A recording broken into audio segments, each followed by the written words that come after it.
एक प्रतिस्पर्धा दोनों दलों में है, कौन कितना सनातन विरोधी वक्तव्य दे सके। ये दोनों दल चाहते थे और सनातन धर्म विरोधी चाहते थे कि बड़ा हादसा हो जाए। मैं तो देखकर बहुत चौंक था कि जो लोग प्रयागराज मेडिकल कॉलेज में भर्ती थे, जब मेरी उनसे बातचीत हो रही थी तो उनमें से सभी लोग ये कहा उनके द्वारा कहा जा रहा साहब व्यवस्था में खामी नहीं। इन दोनों दलों और सनातन धर्म विरोधी उन सभी लोगों के वक्तव्य, जो लोग ये गुमराह करने वाले वक्तव्य दे रहे हैं कि लाखों लोगों ने स्नान नहीं किया, सरासर गुमराह करने वाला है। ये वक्तव्य देना कि कोई अमृत स्नान या साय स्नान नहीं हुआ, ये भी गुमराह करने वाला वक्तव्य है और सनातन धर्म की अवमानना ही नहीं, बदनाम करने की साजिश का एक हिस्सा है। ये लोग 12 बजे सो करके उठने वाले लोग हैं। कार्यालय स्टाफ जिस प्रकार का इन्हें नोट बना करके देता है, ये उस प्रकार का वक्तव्य बना करके सामने प्रस्तुत करते हैं। हादसे की तह में हम लोग जाएंगे, षड्यंत्रकारियों को बेनकाब करेंगे और उन्हें सजा कैसे दिलाई जाती है, यह आपने उत्तर प्रदेश के अंदर पिछले 8 वर्ष के अंदर देखा होगा। सनातन धर्म के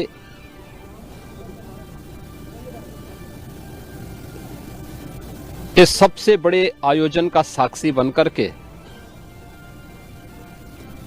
गौरव की अनुभूति कर रहा है, प्रफुल्लित है। वहीं दूसरी ओर सनातन धर्म के खिलाफ सपारी लेकर के षड्यंत्र करने वाले तत्वों के द्वारा लगातार शरारत पे शरारत करते हुए झूठ के और असत्य के नित नए प्रतिमान भी गढ़े जा रहे हैं।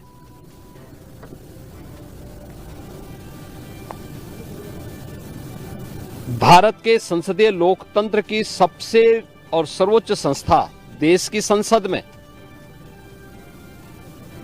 कांग्रेस अध्यक्ष से मल्लिकार्जुन खड़गे और समाजवादी पार्टी के अध्यक्ष श्री अखिलेश यादव का वक्तव्य इस ओर सबका ध्यान आकर्षित करता है। ये दोनों वक्तव्य न केवल इनके सनातन धर्म विरोधी चरित्र को उजागर कराता है, बल्कि इनकी उस गिद्ध दृष्टि की ओर भी सबका ध्यान आकर्षित करता है, जो लगातार इस महाकुंभ के खिलाफ पहले दिन से दुष्प्रचार कर रहे हैं। इनका यह बयान न केवल सनातन धर्म पर प्रहार है, बल्कि निंदनीय भी है और शर्मनाक भी। कांग्रेस अध्यक्ष का यह कहना कि प्रयागराज कुंभ में मौनी अमावस्या के दिन हजारों लोग मर गए, हमें अफसोस होता है। एक इतना वरिष्ठ नेता, कांग्रेस देश की जो सबसे पुरानी पार्टी है, उसके अध्यक्ष से अपेक्षा की जाती है कि वो एक मर्यादित बयान देश की संसद में रखें, और इतना गुमराह करने वाला बयान, झूठ पे झूठ। ऐसे ही समाजवादी पार्टी के अध्यक्ष का बयान, एक प्रतिस्पर्धा दोनों दलों में है, कौन कितना सनातन विरोधी वक्तव्य दे सके। ये कहना कि कोई आंकड़े नहीं दिए गए, यहां से प्रशासन से जो बयान जो आंकड़े दिए गए, उन आंकड़ों को मैंने भी सबके सामने रखा। घटना दुखद थी, हर व्यक्ति दुखित था, और जितने क्विक रिस्पांस से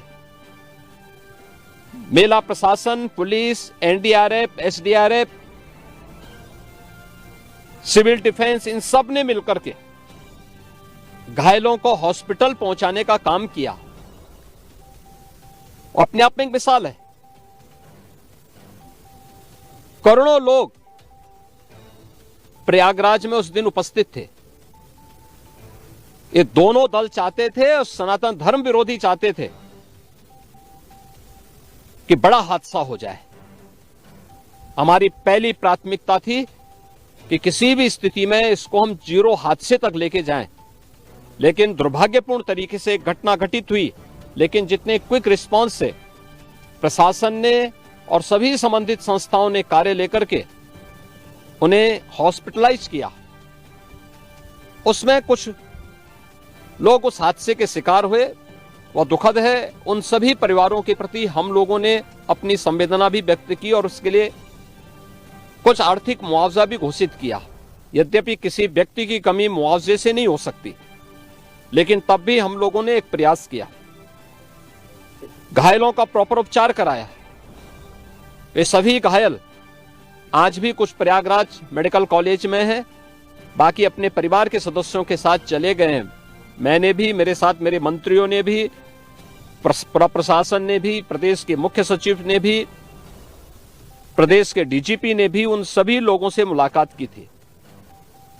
और मैं तो देखकर बहुत चौंक था कि जो लोग प्रयागराज मेडिकल कॉलेज में भर्ती थे, जब मेरी उनसे बातचीत हो रही थी तो उनमें से सभी लोग ये कहा, उनके द्वारा कहा जा रहा, साहब व्यवस्था में खामी नहीं, लेकिन हमारी किस्मत है या फिर ऐसी स्थिति पैदा हुई। और उनके सभी पहलुओं को लेकर के सरकार भी जांच करा रही है और उसके लिए एक न्यायिक कमीशन भी हमने तत्काल गठित किया। लेकिन हमारी पहली प्राथमिकता थी कि जो ये लगभग 8 से 9 करोड़ लोग प्रयागराज में उपस्थित हैं, इन्हें सुरक्षित उनके घरों के लिए वापस भेजना। इन दोनों दलों और सनातन धर्म विरोधी उन सभी लोगों के वक्तव्य, जो लोग ये गुमराह करने वाले वक्तव्य दे रहे हैं कि लाखों लोगों ने स्नान नहीं किया, सरासर गुमराह करने वाला है। ये वक्तव्य देना कि कोई अमृत स्नान या साय स्नान नहीं हुआ, ये भी गुमराह करने वाला वक्तव्य है और सनातन धर्म की अवमानना ही नहीं, बदनाम करने की साजिश का एक हिस्सा है। कोई परंपरा बाधित नहीं हुई। मौनी अमावस्या का स्नान पहले दिन सायकाल 7:30 बजे से प्रारंभ हो गया था और अगले दिन पूरे दिन भर देर सायकाल तक मौनी अमावस्या का मुहूर्त था। स्वाभाविक रूप से अखाड़ों ने हादसे के तत्काल बाद मेला प्राधिकरण के साथ बातचीत करके अपने स्नान को स्थगित किया था कुछ देर के लिए। और फिर जब मेरी उनसे बातचीत हुई दोपहर के बाद, सभी अखाड़े और पूज्य संतजन, आचार्य महामंडलेश्वर, वे इस स्नान का हिस्सा बने और वही परंपरागत तरीके से सभी स्नान भी हुए। इस महाकुंभ में 3 अमृत स्नान थे। मकर संक्रांति, मौनी अमावस्या और बसंत पंचमी। इन तीनों में अमृत स्नान हुए जिसमें सभी अखाड़े भागीदार बने। पौष पूर्णिमा से आयोजन प्रारंभ हुआ। समाजवादी पार्टी के अध्यक्ष का यह वक्तव्य भी कि सरकार ने 100 करोड़ की घोषणा की थी। मुझे लगता है कि उनको बयान थोड़ा पढ़ना चाहिए। ये लोग 12 बजे सो करके उठने वाले लोग हैं। कार्यालय स्टाफ जिस प्रकार का इन्हें नोट बना करके देता है, ये उस प्रकार का वक्तव्य बना करके सामने प्रस्तुत करते हैं और फिर उसके अनुसार उसको लीडर के रूप में नहीं बल्कि एक रीडर के रूप में सबके सामने उस वक्तव्य को पढ़ करके अपनी जगहंसाई करते हैं और राजनेताओं की भी जगहंसाई करते हैं। यही स्थिति इन्होंने, मैंने बार बार कहा कि महाकुंभ में 40 से 45 करोड़ श्रद्धालु इस पूरे महाकुंभ के आयोजन में भागीदार बनेंगे। और मुझे बताते हुए ये भी प्रसन्नता है कि पिछले 22 दिन के अंदर इस महाकुंभ में 38 करोड़ श्रद्धालु अब तक यहां आ चुके हैं। अगले 22-23 दिन तक यह आयोजन और चलेगा। इन 22 दिनों के अंदर भी श्रद्धालुओं के आने की पूरी वो है। आज भी आप देख रहे होंगे, कल बसंत पंचमी अंतिम अमृत स्नान संपन्न हुआ। आज माघी पूर्णिमा 12 फरवरी को और महाशिवरात्रि 26 फरवरी को होगा। करोड़ों की संख्या में देश और दुनिया का हर श्रद्धालु आना चाहता है।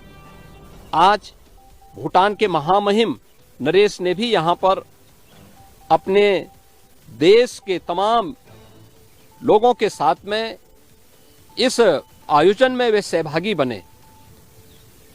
पूरी दुनिया आ रही है, लेकिन इन दलों ने जिन्होंने सनातन धर्म के खिलाफ सपारी लेकर के एक षड्यंत्र करने में लिप्त हैं, इनका षड्यंत्र कामयाब नहीं होगा। 29 जनवरी के हादसे की तह में हम लोग जाएंगे, षड्यंत्रकारियों को बेनकाब करेंगे और उन्हें सजा कैसे दिलाई जाती है यह आपने उत्तर प्रदेश के अंदर पिछले 8 वर्ष के अंदर देखा होगा। आगे भी आप इसको देखते रहिए। हमारी खबरों से जुड़े रहने के लिए हमारे चैनल को सब्सक्राइब करें और बेल आइकन को दबाएं ताकि खबर की नोटिफिकेशन आपको मिलती रहे।